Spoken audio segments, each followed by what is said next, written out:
जय हिंद साथियों। स्वागत है आप सभी का आज के अर्ली मॉर्निंग के इस डेली करंट अफेयर के सेशन में। तो आज है 27 जुलाई 2025 और आज फिर से हम लोग एक बार चर्चा करेंगे 10 सबसे महत्वपूर्ण करंट अफेयर्स पर, जो कि सभी प्रतियोगी परीक्षाओं के लिए बेहद ही इम्पोर्टेंट है, बेहद ही उपयोगी है। तो चलिए बिना देर किए शुरू करते हैं आज का सेशन। तो जैसा कि आज का पहला प्रश्न है कुछ इस प्रकार से कि अंतर्राष्ट्रीय न्यायिक कल्याण दिवस जो है कब मनाया जाता है। अंतर्राष्ट्रीय न्यायिक कल्याण दिवस कब मनाया जाता है, तो इसको याद रखिएगा 25 जुलाई को जो है अंतर्राष्ट्रीय न्यायिक कल्याण दिवस मनाया जाता है।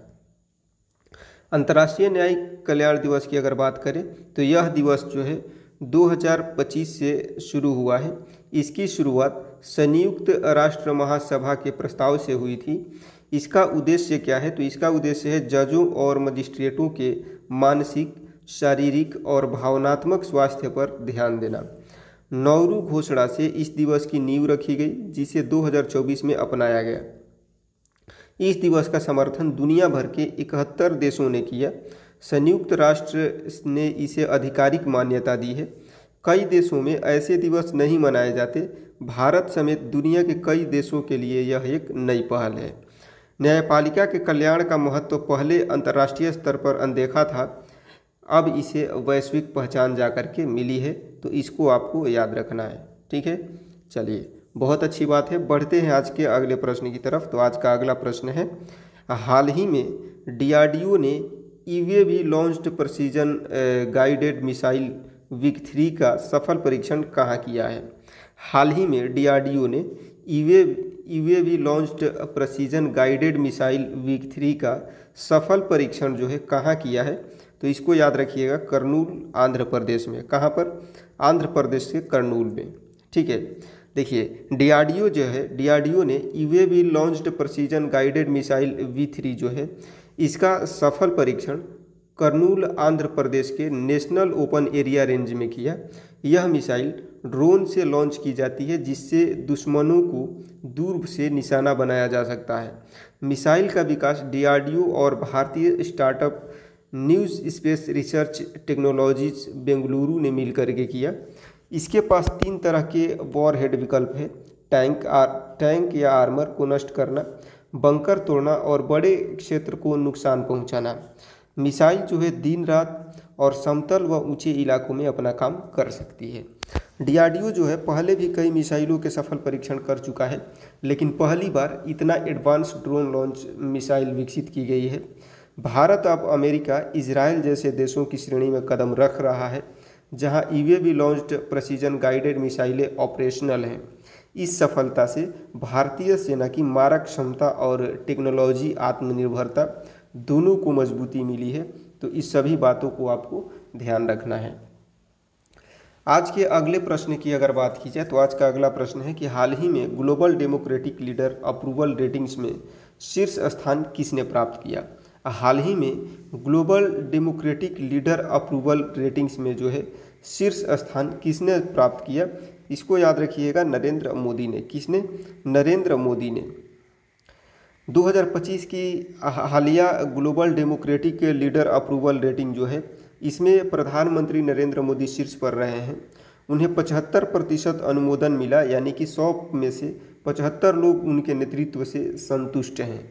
यह रिपोर्ट अमेरिकी रिसर्च कंपनी मॉर्निंग कंसल्ट द्वारा जुलाई 2025 में जारी की गई।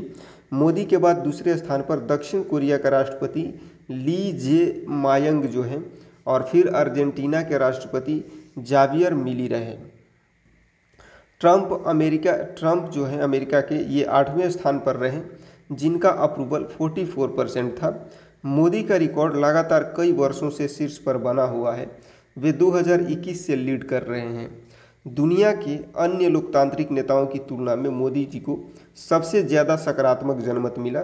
यह रैंकिंग हर देश के नागरिकों की प्रत्यक्ष राय पर आधारित होती है। अगले प्रश्न की अगर बात की जाए तो हाल ही में विश्व 6 रेड स्नूकर खिताब किसने जीता है। हाल ही में विश्व 6 रेड स्नूकर खिताब किसने जीता, तो इसको याद रखिएगा रिले पॉवेल ने। किसने? रिले पॉवेल ने। देखिए 2025 में जो है विश्व 6 रेड स्कूनर जो है इस खिताब ये खिताब जो है वेल्स के युवा खिलाड़ी रिले पॉवेल ने जीता। फाइनल में पॉवेल ने भारत के दिग्गज पंकज अडवाणी को बेहद करीबी मुकाबले में 5-4 से हराया। यह टूर्नामेंट IBSF द्वारा बहरीन की राजधानी मनामा में आयोजित हुआ। केवल 16 साल की उम्र में पॉवेल ने यह सफलता हासिल की, जो स्नूकर में उभरती प्रतिभाओं का जो है संकेत है। पंकज अडवाणी अपने करियर का 29वां विश्व खिताब जीतने से चूक गए।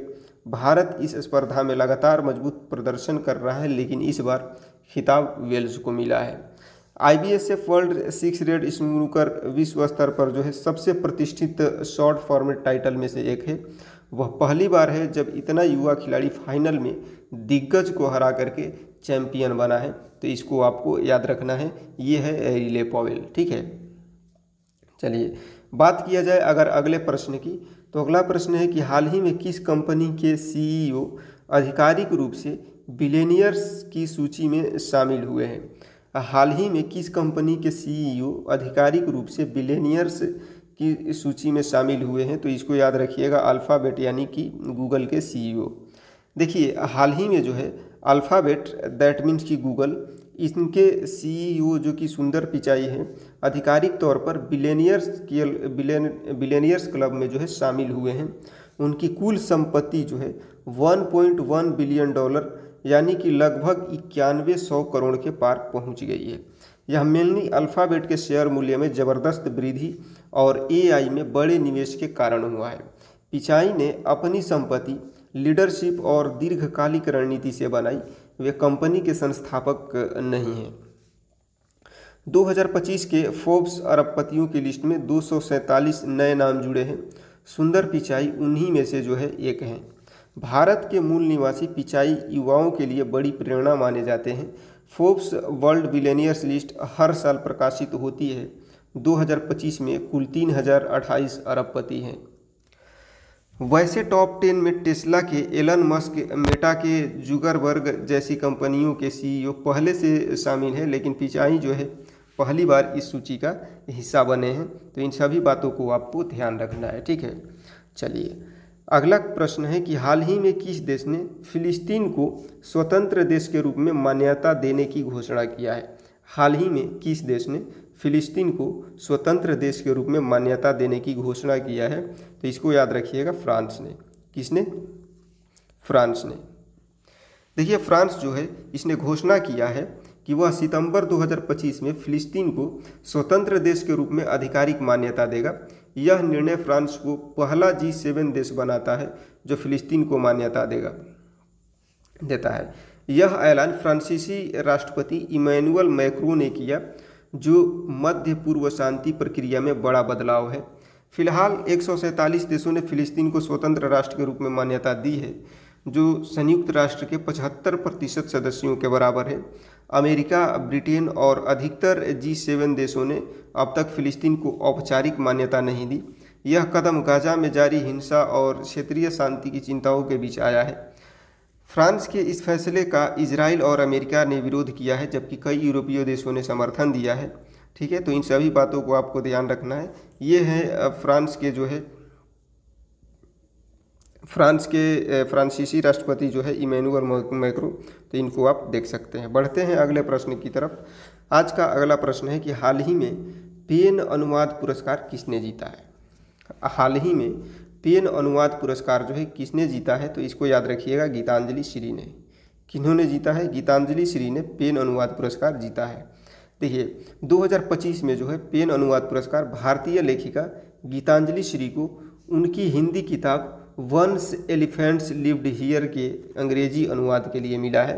यह पुरस्कार अंग्रेजी में उत्कृष्ट अनुवाद के लिए दिया जाता है। गीतांजलि श्री जो है अंतर्राष्ट्रीय बुकर पुरस्कार विजेता है और हिंदी की पहली लेखिका है जिन्हें यह सम्मान मिला है। उनके वंस एलिफेंट्स लिव्ड हियर जो है इसकी अंग्रेजी अनुवाद में जो है डेजी रॉकवेल ने किया, ठीक है। उनके जो वंस एलिफेंट्स लिव्ड हियर की अंग्रेजी में अनुवाद जो है किसने किया, तो डेजी रॉकवेल ने किया। यह किताब लघु कथाओं का संग्रह है जिसमें सामाजिक और यादों से जुड़े विषय हैं। यह पुरस्कार लंदन की संस्था इंग्लिश पेन के द्वारा दिया जाता है। दुनिया के 11 क्षेत्रों में से दुनिया के 11 क्षेत्रों से 14 किताबों को इस पुरस्कार के लिए चुना गया था। अनुवाद पुरस्कार जो है साहित्यिक गुणवत्ता और विविधता को बढ़ावा देता है। तो इन सभी बात को याद रखना है, ध्यान रखना है, ठीक है। चलिए अगले प्रश्न की तरफ अगर बढ़ा जाए तो आज का जो अगला प्रश्न है कि जर्मनी में आयोजित वर्ल्ड यूनिवर्सिटी गेम्स में भारत की वैष्णवी अधकर ने कौन सा पदक जीता। जर्मनी में आयोजित वर्ल्ड यूनिवर्सिटी गेम में भारत की वैष्णवी अधकर ने कौन सा पदक जीता है। तो इसको याद रखिएगा, कांस्य पदक। कौन सा पदक जीते हैं, तो कांस्य पदक, ठीक है। तो देखिए ये है वैष्णवी अधकर। इन्होंने जर्मनी के राइन रूहर में हुए वर्ल्ड यूनिवर्सिटी गेम्स 2025 में टेनिस महिला एकल स्पर्धा में कांस्य पदक जीता है। वे भारत की पहली महिला खिलाड़ी हैं जिन्होंने प्रतियोगिता में एकल टेनिस पदक जीता। सेमीफाइनल में उन्होंने स्लोवाकिया की एस्टर मैरी को जो है हरा करके कांस्य पदक पक्का किया। खेल के दौरान उन्होंने मेजबान देश की खिलाड़ी सीना हेरमैन को सीधे सेटों में हराया। भारत ने इस टूर्नामेंट में टेनिस में पदक जीतने का इतिहास बनाया है। इससे पहले भारत के नंदन बल ने 1979 में इस प्रतियोगिता में रजत पदक जीता था। वर्ल्ड यूनिवर्सिटी गेम्स विश्व के युवा खिलाड़ियों के लिए बहुत बड़ा मंच है जहां देश का नाम जो है चमकाते हैं। तो इन सभी बातों को ध्यान में रखना है और आगे बढ़ते हैं। भारत और किस देश के बीच राजनयिक संबंधों के 60 साल पूरे हुए हैं। भारत और किस देश के बीच जो है राजनयिक संबंधों के 60 साल पूरे हुए हैं, तो इसको याद रखिएगा, मालदीव के बीच, भारत और मालदीव के बीच, ठीक है। 2025 में जो है भारत और मालदीव के बीच राजनयिक संबंधों के 60 वर्ष पूरे हुए हैं। ये राजनयिक संबंध जो है 1965 में स्थापित हुए थे और अब तक बहुत मजबूत और गहरे हो गए हैं। दोनों देशों के बीच सहयोग राजनीतिक, आर्थिक, रक्षा और सांस्कृतिक क्षेत्रों में गहरा है। प्रधानमंत्री नरेंद्र मोदी ने हाल ही में मालदीव की यात्रा के दौरान 60वें वर्ष समारोह को जो है विशेष बताया। भारत मालदीव की दोस्ती जो है इतिहास और संस्कृति की गहरी जड़ों से जुड़ी है, समुद्र जितनी गहरी। दोनों देशों ने इस मौके पर एक स्मारक डाक टिकट भी जारी किया जिसे पारंपरिक नौकाओं का चित्र है।